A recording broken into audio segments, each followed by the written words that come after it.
안녕하세요, 홍성추입니다. 지난해에는 주로 HTC 현산그룹 정몽규 회장이 부친인 정세영 회장과 어떻게 해서 현산그룹이 현대그룹으로부터 분사됐는지에 대해 중점적으로 알아봤습니다. 이번 회에는 정몽규 회장은 누구이고 왜 아시아나항공 인수를 포기했는지에 대해 알아보고자 합니다. 그리고 아시아나 인수 포기가 현산그룹에는 어떤 영향을 미칠 것인가에 대해서도 살펴보고자 합니다. 정몽규 현산그룹 회장은 1962년생으로 만 58세가 됩니다. 현대그룹으로부터 현대산업개발을 분가받아 경영한 지 20년이 넘었습니다. 아파트 건설의 주력 기업을 현재 5조 8천억의 자산과 국내 재계 랭킹 40위권에 들은 중견그룹으로 키워냈습니다. 아이파크라는 아파트 브랜드는 국민들에게도 상당한 각인을 할 정도로 명품 브랜드가 됐습니다.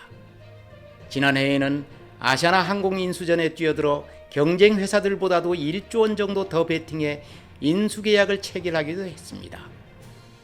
그때 재계에서는 역시 정 회장의 모빌리티 DNA가 살아났다고 평가하기도 했습니다. 그러다 최근 아시아나 항공 인수를 포기하면서 많은 뒷말을 남기고 있습니다. 정몽규 회장 역시 부친인 정세용 회장처럼 자동차를 연상하지 않을 수 없습니다. 정 회장은 일찍이 대학 다닐 때부터 현대자동차 울산 공장에서 막노동으로 현장을 익혔다고 합니다. 그의 부친인 정세용 회장의 지론이 경영자는 현장을 알아야 한다는 것이었습니다. 본인도 현대건설에서 막노동을 하면서 실무를 익힌 게 나중에 최고 경영자가 됐을 때 가장 큰 자산이었다고 회고한 적이 있습니다. 이러한 경험을 자신이 외동아들인 정몽규 회장한테도 그대로 답습시켰던 것입니다. 방학 되면 울산이 현대자동차로 내려보내 고된 작업을 시켰다는 것입니다. 땡볕 아래서 짐을 나르면서 근로자들이 어려움과 현장의 일들을 체험하도록 했습니다. 정몽규 회장이 본격적인 자동차 생활은 고려대 경영학과를 마치고 1988년 영국 옥스퍼드 대학에서 공부를 하고 돌아와 현대자동차 대리로 입사하면서 시작합니다. 입사 4년 만인 1991년 상무로 승진해 임원이 됩니다. 이때까지만 해도 현대그룹 창업회장인 정주영 회장이 왕성하게 활동하고 있었고 부친인 정세영 회장도 현대차 회장으로서 일선에서 경영을 총괄하고 있었습니다. 그렇기 때문에 그의 존재는 그렇게 크지 않았습니다. 그러나 1992년 정주영 회장이 정치에 뛰어들면서 현대그룹에 많은 변화가 생기기 시작합니다. 정주영 회장은 그룹 회장을 동생인 정세영 회장한테 맡기고 정치에 직접 나섭니다. 그러다 대통령 선거에서 떨어지고 다시 그룹에 복귀했지만 검찰에 불려다니는 등 그룹 경영은 사실상 정세영 회장이 총괄하게 됩니다. 부친이 그룹 경영에 신경 쓰면서 정몽규 회장은 자연 자동차 경영 전면에 나서게 됩니다. 얼마 없어 정주영 회장은 동생들에게 회장 대신 명예회장으로 물러날 것을 지시합니다. 이때 정주영 회장이 이세들인 몽자 돌림에서 회장이라는 직책을 받았고 그 윗대인 영자는 명예회장이 됩니다. 다른 동생들이 운영하는 회사들도 마찬가지였습니다. 정주영 회장은 이때부터 본격적인 2세 경영 체제를 구축하기 시작합니다. 당시 현대그룹은 정몽구, 정몽헌 두 아들이 회장직을 부여받아 투톱 시대가 됩니다. 정세영 회장은 현대자동차 명예회장으로 앉습니다. 자연스럽게 아들인 정몽규 회장이 현대차 회장으로 등극하게 된 것입니다. 이때가 1996년이었습니다. 임원이 된 지 4년 만에 회장으로 초고속 승진하게 된 것입니다. 정몽규 회장은 회장으로 승진했지만 언론에 직접 나서거나 그러지는 않았습니다. 부회장으로 있을 때 일본이 자동차 전문지에 한번 인터뷰를 했다가 정주영 회장이 직계 가족들과 그의 가신들로부터 집중 견제를 받은 적도 있었습니다. 제가 일본 자동차 전문지에 인터뷰한 기사를 단독으로 보도했기 때문에 당시 상황을 잘 알고 있습니다. 이런 사정 때문에 매사에 신중했고 언론 인터뷰 등도 극도로 아꼈습니다. 이러다 지난해에 말씀드렸던 정주영 회장이 말 한마디에 현대자동차와 결별하고 현대산업개발을 맡아 오늘에 이른 것입니다. 1999년부터 현대산업개발을 정세영 집안이 독자 기업으로 일구게 된 것입니다.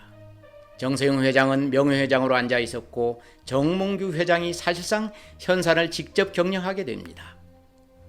이때 재계에서는 자동차만 전문으로 경영하던 사람들이 건설, 특히 아파트 건설이 주 업무인 현산을 잘 경영할 수 있을까 하고 우려의 시선이 있었던 것도 사실입니다. 그러나 정몽규 회장은 아파트도 자동차 만들어야 잘 팔린다는 아파트의 자동차 생산 이론을 접목시키며 경영에 나섭니다. 자동차는 하나의 부품만 잘못돼도 모든 공정을 스톱시켜야만 합니다. 다시 말해 사소한 불량품도 용납이 되지 않는 사업입니다. 이러한 이론을 아파트에 접목시켜 소비자들의 눈길을 잡기 시작했습니다. 당시에는 삼성 레미안이 절대적으로 인기를 끌 때였습니다.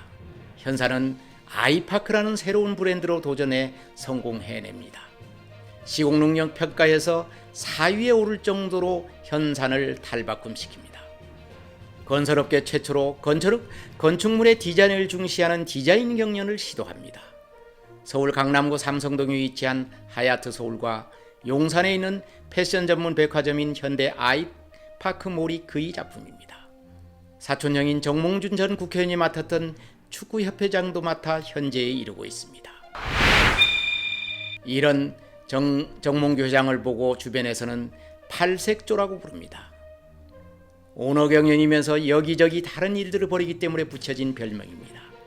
그의 이런 성품은 호텔 신라 이부진 사장과 이기투합해 HDC 신라 면세점을 만든 일입니다.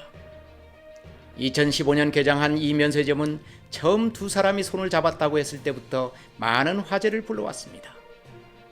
삼성그룹 창업주인 이병철 회장이 3세와 정주영 현대그룹 창업회장이 조카가 합작했다고 해서 매스컴과 재계의 주목을 받았던 것입니다.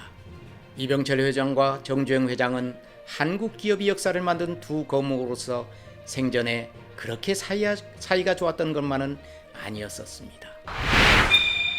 정몽규 회장은 어느 정도 경영에 자신이 붙자 신규 사업과 적극적인 M&A로 사업을 불리기 시작했습니다. 면세점 진출과 호텔 사업뿐 아니라 부동산 114를 인수해 부동산 디벨로퍼로서의 위상을 한창 강화했습니다. 2017년에는 지주회사로 개편하면서 조직을 건설사업본부, 개발운영본부, 그리고 경영기획본부 등으로 구성했습니다. 하나의 건설회사에서 그룹이 틀을 갖춘 것입니다. 1999년 현산을 독자 경영하면서 정몽규 회장은 오너 경영인으로서의 입지를 확실하게 구축한 것이나 마찬가지입니다. 그러나 이번에 아시아나항공 인수 포기는 또 다른 과제를 안겼다고 할 수 있습니다. 지난해 정몽규 회장은 아시아나항공 인수를 직접 발표하면서 모빌리티 DNA를 과시하기도 했었습니다. 당시 언론에서는 이루지 못한 자동차 산업 꿈을 아시아나항공을 인수함으로써 항공산업에 접목시켰다고 추켜 세운 것입니다. 그러나 최근 아시아나항공 인수를 포기함으로써 모빌리티 사업 꿈은 잠시 접어야 할 수밖에 없습니다. 그렇다면 정몽규 회장은 왜 아시아나항공 인수를 포기했을까 생각해 봅니다. 재계에서는 아시아나항공이 급격한 부채 비율 증가와 부정확한 재무제표가 걸림돌이 않았나 분석하고 있습니다. 실제로 아시아나항공이 부채 금액이 지난 12월 2조 8천억에서 최근 그보다 더 1조 7천억 원이 불어난 것으로 밝혀졌습니다. 현산에서는 그에 대한 소명을 요구하기도 했습니다. 또 하나는 최근 코로나 사태로 촉발된 항공산업이 불확실성도 한몫했다고 할 수 있습니다. 코로나 사태가 진정되더라도 항공산업이 예전만 하지 않을 것이라는 판단입니다. 아시아나항공 인수를 포기함으로써 현산은 계약금으로 냈던 2,500억 원을 어떻게 돌려받을 것인가도 문제입니다. 소송을 통해서라도 돌려받겠다고 하지만 법률 전문가들은 그렇게 쉬운 일만은 아니라고 해석하고 있습니다. 또 이번 협상 과정에서 정부의 심기를 건드린 것도 앞으로 정몽규 회장이 풀어야 할 과제라고 하겠습니다. 특히 현산은 건설업이 주력 업종입니다. 그렇기 때문에 정부의 지원이나 도움이 보이지 않게 많은 사업이 특성을 안고 있습니다. 바로 이것 때문에 약간의 문제가 발생할 수 있다고 주변에서는 얘기하고 있습니다. 정몽규 회장은 정세영 회장 외동아들로 태어나 30대 초반부터 경영진에 합류해 오늘에 이르렀습니다. 그는 직계 가족들도 단순히 다른 재벌 그룹들처럼 족벌 경영이라는 말을 들을 필요도 없습니다. 기업 경영을 잘하는 공도 그의 몫이지만 잘못했을 경우 짊어질 과도 역시 그의 몫입니다. 그의 진정한 리더십과 경영 능력은 이제부터 시작이라고 봐야 할 것 같습니다. 이번에 현삼그룹 편을 두 편으로 나눠 다뤄봤습니다. 저는 정세영 회장이 자동차 경영에서 손을 뗄 때 훔치는 눈물을 현장에서 지켜봤고, 정몽규 회장이 현사를 맡아 경영하는 것도 쭉 살펴봤습니다. 자동차 산업만 하다 건설업을 맡아 20여 년 만에 대그룹으로 키운 정몽규 회장이지만 지금 몰아치는 파고는 결코 만만치 않은 것도 사실입니다. 이 난국을 어떻게 극복하느냐는 것도 결국 정몽규 회장의 역할이라고 하겠습니다. 평생이 꿈인 모빌리티 그룹을 어떤 방식으로 그려나갈지도 궁금해집니다. HDC 현산그룹과 정몽규 회장이 진정한 능력을 기대해봅니다. 감사합니다.